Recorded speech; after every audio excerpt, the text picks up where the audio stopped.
بسم اللہ الرحمن الرحیم۔ السلام علیکم دوستو، دنیا بھر کی ون لائن خبروں میں آج آپ سنیں گے، لیکن اس سے پہلے اگر ہو سکے تو لائک، سبسکرائب اور بیل آئیکن کا بٹن ضرور دبا لیں۔ شکریہ۔ امریکہ کے صدر ٹرمپ کی بیٹی ایوانکا ٹرمپ سے غیر منافع بخش تنظیم کے فنڈز کے غلط استعمال کے الزام میں 5 گھنٹے تک پوچھ گچھ کی گئی ہے۔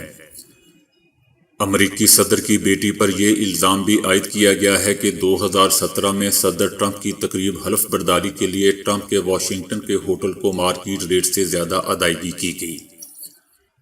ایوانکا ٹرمپ نے ٹویٹر پر جاری بیان میں کہا ہے کہ یہ سیاسی انتقام کی ایک اور مثال ہے جس میں امریکی لوگوں کے ٹیکس کا پیسہ ضائع کیا جا رہا ہے۔ انہوں نے 2017 میں لکھی گئی ای میل کا اسکرین شاٹ بھی جاری کیا جس میں ہوٹل انتظامیہ سے درخواست کی گئی تھی کہ وہ مارکیٹ ریٹ سے مناسب معاوضہ کرے۔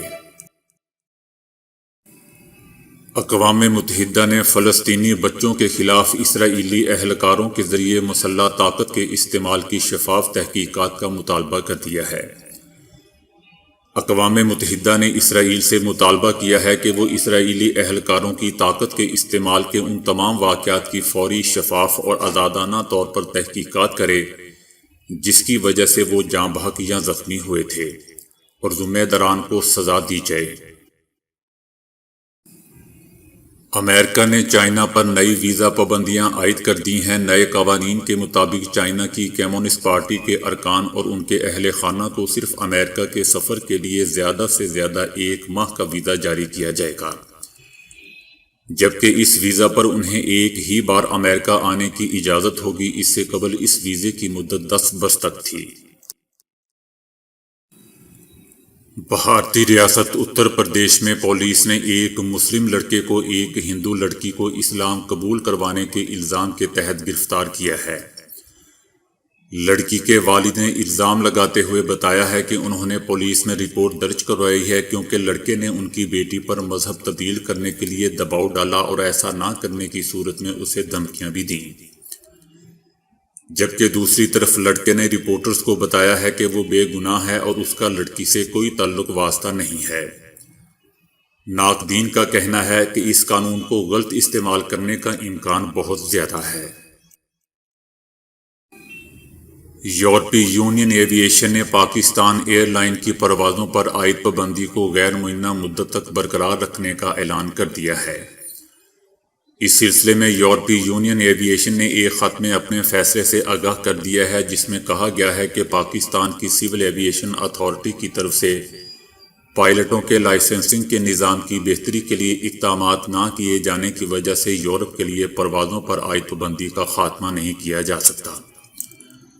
پابندی اٹھانے کے لیے ضروری ہے کہ پاکستان سول ایویشن اتھارٹی کا سیفٹی آڈٹ کیا جائے، اور یہ اسی صورت ممکن ہے جب اس بات کی یقین دہانی ہو جائے کہ پاکستان سول ایویشن اتھارٹی اس آڈٹ میں کامیاب رہے گی۔ مودی سرکار کے غیر منصفانہ زرعی بل کے خلاف بھارتی کسانوں کا ملک گیر احتجاج آج 9ویں روز میں داخل ہو چکا ہے، جبکہ ہندوستانی ٹرانسپورٹروں کی جانب سے بڑی تنظیم آل انڈیا موٹر ٹرانسپورٹ کانگریس نے بھی کسانوں کی حمایت کا اعلان کرتے ہوئے کہا ہے کہ اگر کسانوں کے مطالبات تسلیم نہ کیے گئے تو وہ 8 دسمبر سے پورے بھارت میں پہیا جام ہڑتال شروع کر دیں گے۔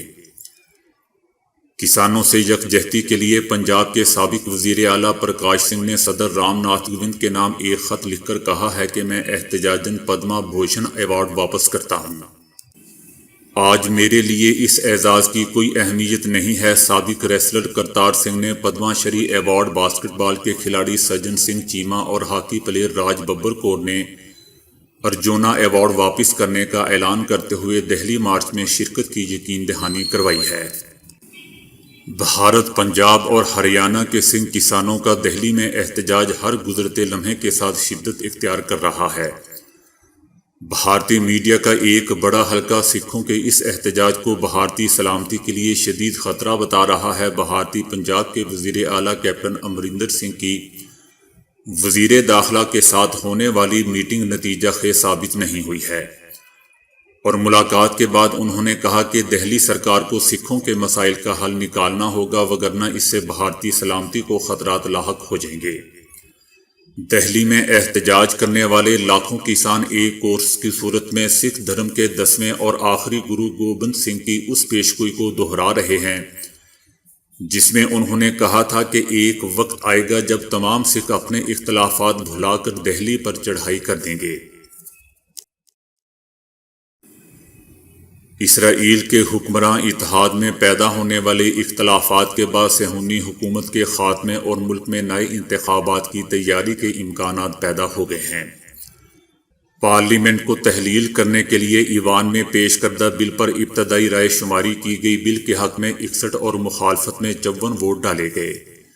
بل پر مجموعی طور پر 3 بار رائے شماری کی جائے گی اور اس کے بعد یہ بل نافذ العمل ہوگا۔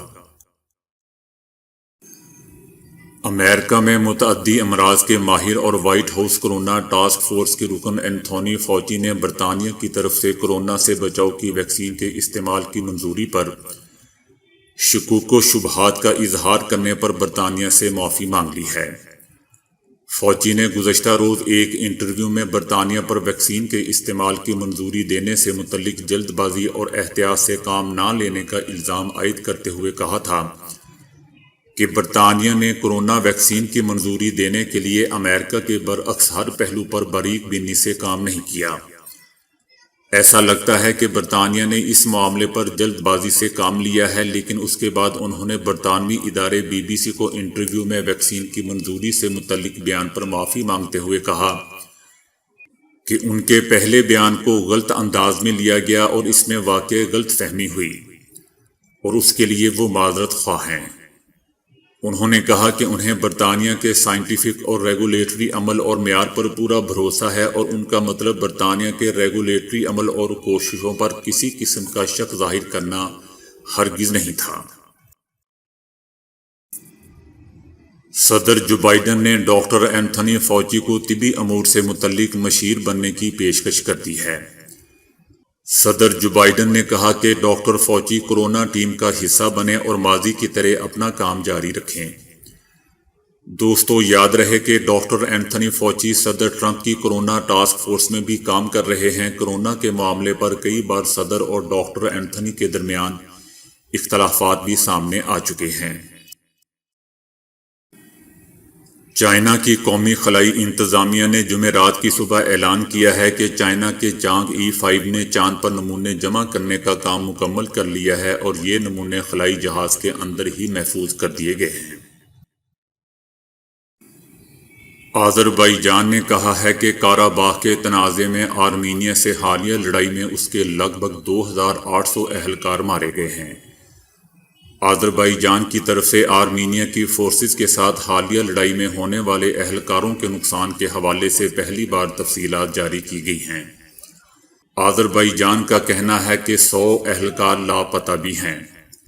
اس سے پہلے آرمینیا نے اعلان کیا تھا کہ لڑائی میں اس کے 2317 اہلکار جاں بحق ہوئے ہیں۔ دوستو، یاد رہے کہ آذربائیجان اور آرمینیا کے درمیان 1990 میں سوویت یونین سے آزادی کے ساتھ ہی قرباخ میں تنازع شروع ہو گیا تھا اور ابتدائی برسوں میں دونوں کے ملا کر 30,000 افراد جاں بحق ہوئے تھے۔ امراض پر قابو پانے اور روک تھام کے امریکی مرکز CDC کے سربراہ نے خبردار کیا ہے کہ ملک بھر کے ہسپتالوں میں مریضوں کے بے تحاشا اضافے سے امریکہ کو کورونا کی وبا کے حوالے سے مشکل ترین وقت کا سامنا ہے۔ دسمبر، جنوری اور فروری میں مشکل وقت آ رہا ہے۔ حقیقی طور پر ان کا کہنا تھا کہ ملک کی صحت عامہ کی تاریخ میں لوگ سب سے مشکل ترین دور سے گزرنے والے ہیں۔ ایران سے پہلی آزمائشی مال بردار ٹرین ایران کی سرحد سے مغربی افغانستان کے صوبے ہرات پہنچ گئی ہے۔ گزشتہ روز ایرانی شہر خاف سے 500 میٹر ٹن سیمنٹ سے لدی ٹرین ہرات کے ضلع گوریان پہنچی۔ ایران نے کہا ہے کہ ایران معاہدے پر عالمی طاقتوں سے دوبارہ بات نہیں کرے گا۔ مغربی قوتیں ایران پر تنقید سے پہلے اپنے رویوں اور عمل پر نظر ثانی کریں۔ امریکہ نے معاہدے سے نکل کر سلامتی کونسل کی قرارداد کی خلاف ورزی کی تھی۔ ٹرمپ انتظامیہ نے اپنے دور میں بدمعاش ریاست جیسا رویہ اپنائے رکھا۔ سعودی عرب اور قطر 3 سال سے زائد عرصے سے جاری تنازع کے خاتمے کے لیے ابتدائی معاہدہ کر لینے کے قریب تر پہنچ گئے ہیں۔ یہ پیش رفت صدر ٹرمپ کے مشیر جیرڈ کشنر کے خلیجی ممالک کے دورے کے بعد سامنے آئی ہے۔ وہ جنوری میں صدر ٹرمپ کے اقتدار چھوڑنے سے پہلے خلیجی ممالک کا تنازع حل کرنے کی آخری کوشش کر رہے ہیں۔ جیرڈ کشنر نے اس ہفتے کے آغاز پر سعودی ولی عہد محمد بن سلمان سے ملاقات کی تھی اور اس ملاقات کے بعد وہ قطر کے امیر شیخ تمیم بن احمد ال ثانی سے ملاقات کے لیے بدھ کو دوحہ پہنچے تھے۔ امریکی میگزین وال سٹریٹ جرنل نے امریکی عہدیداروں کے حوالے سے لکھا تھا کہ مذاکرات میں اس بات پر توجہ مرکوز کی جانا تھی کہ قطری جہازوں کو سعودی عرب اور متحدہ عرب امارات کی فضائی حدود استعمال کرنے کی اجازت دی جائے۔ امریکی ٹی وی بلوم برگ نے رپورٹ میں لکھا تھا کہ ممکنہ ابتدائی معاہدے میں متحدہ عرب امارات، بحرین اور مصر شامل نہیں ہوں گے۔ تینوں ممالک نے سعودی عرب کا ساتھ دیتے ہوئے قطر کی مخالفت کی تھی۔ خلیجی ممالک میں نظریاتی دراڑ سعودی عرب کے برعکس قطر اور متحدہ عرب امارات کے مابین زیادہ ہے۔ تو دوستو، آج کے لیے اتنا ہی۔ ویڈیو کو لائک اور شیئر کرنے کا بہت بہت شکریہ۔